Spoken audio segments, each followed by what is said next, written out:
I would like to talk a little bit about the idea of different planes of existence, because there are many different realms, many different planes, and we always tend to look at the big ones. We tend to look at the ones that are largely a big bit different from where we are now, a large, huge difference.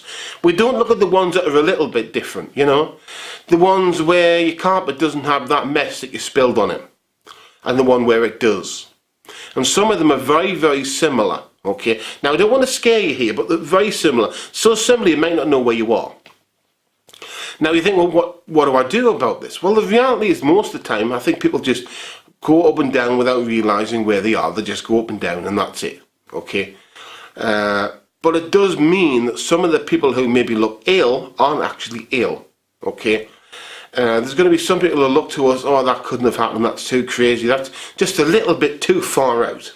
And actually it's just because for that point in time, them or their consciousness or the soul was in a different place. That's all it was. It was they were spending the time somewhere else. It means when you remember something and people say, oh, you didn't remember that correctly, it maybe isn't that. It could be that you didn't experience it the same as they did. Okay, you did not experience that the same way that the other people did because you were somewhere else. Okay. And it simply means that you're just going to live with that. There is a way of doing it, of dealing with it, a different way, and that is you can open a gateway. Okay, I won't go into the method. It's similar to the method used in a lot of my books are invented, where you basically get maybe a pat on the leg, but open a gateway, and then you tell them you want to go to the gateway, open a gateway to a specific place, to a specific level, you know. Like the upper surface of the earth is a good one, because basically it means, you know, where you're supposed to be. You know, you're not trying to go up there somewhere, just wait, and then, you know, and if you're there it'll be fine, no different. If it's not, it'll be slightly different. And I've actually experimented with that, moving up and down. You don't always see the difference as you think. Okay, and that means that somewhere maybe that's bright and that's more colourful does not mean that you're moving up into a heaven. Doesn't really necessarily follow. Okay.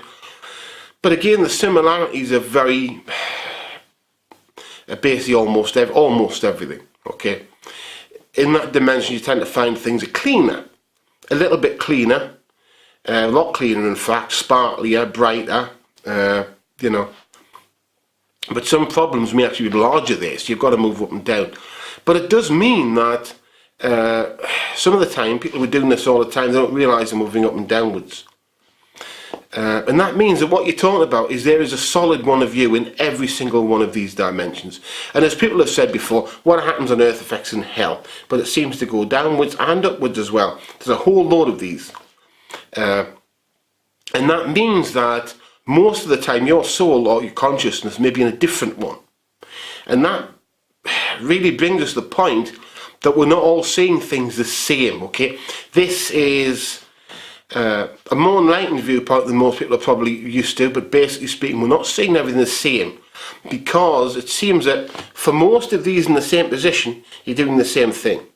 Okay, so the body's just, most of the time, it seems like they're just on a remote control.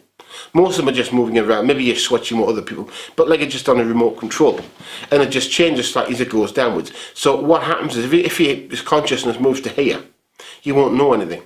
You won't really necessarily see a difference. As you move downwards, for some reason, disco music becomes more annoying.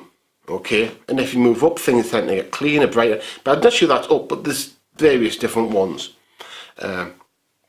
But it's an interesting idea, and it does seem to be the reality of how things work. I know it's going to screw it up for a lot of people, but it is easier to ignore it.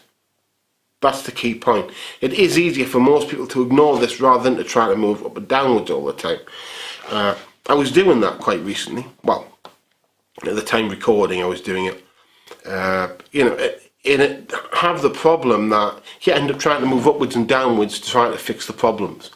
Whereby you think, which one of these near dimensions will the problem be worst?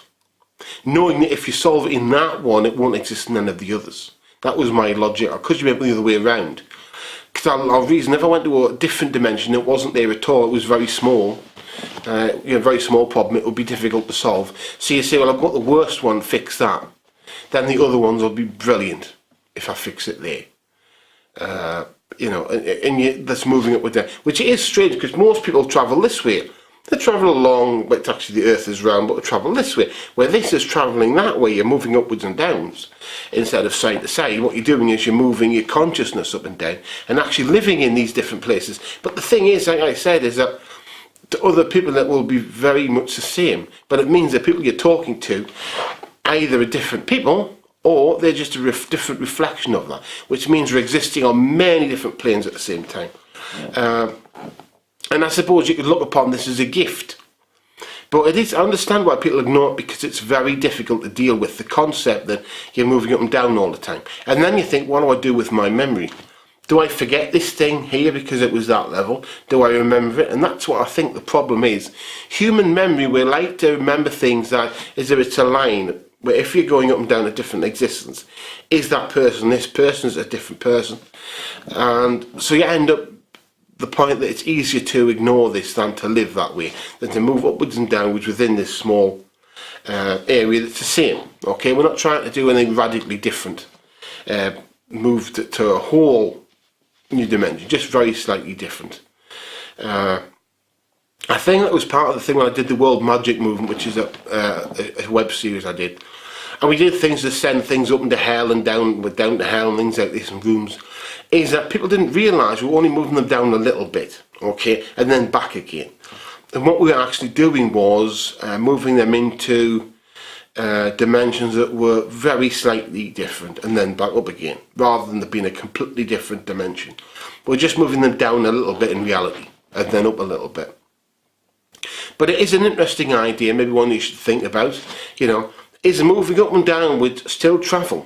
You know, if you're moving through different dimensions that are very much the same, is that still travel?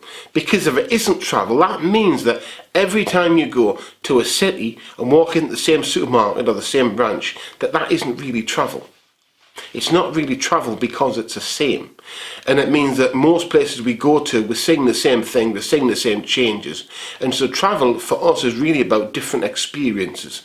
In which case we need to change the world we live in. We need to make this a world which has a large range of different things in it and not things that are the same. My name's S. Rob, this has been S. Rob's Magick Magazine.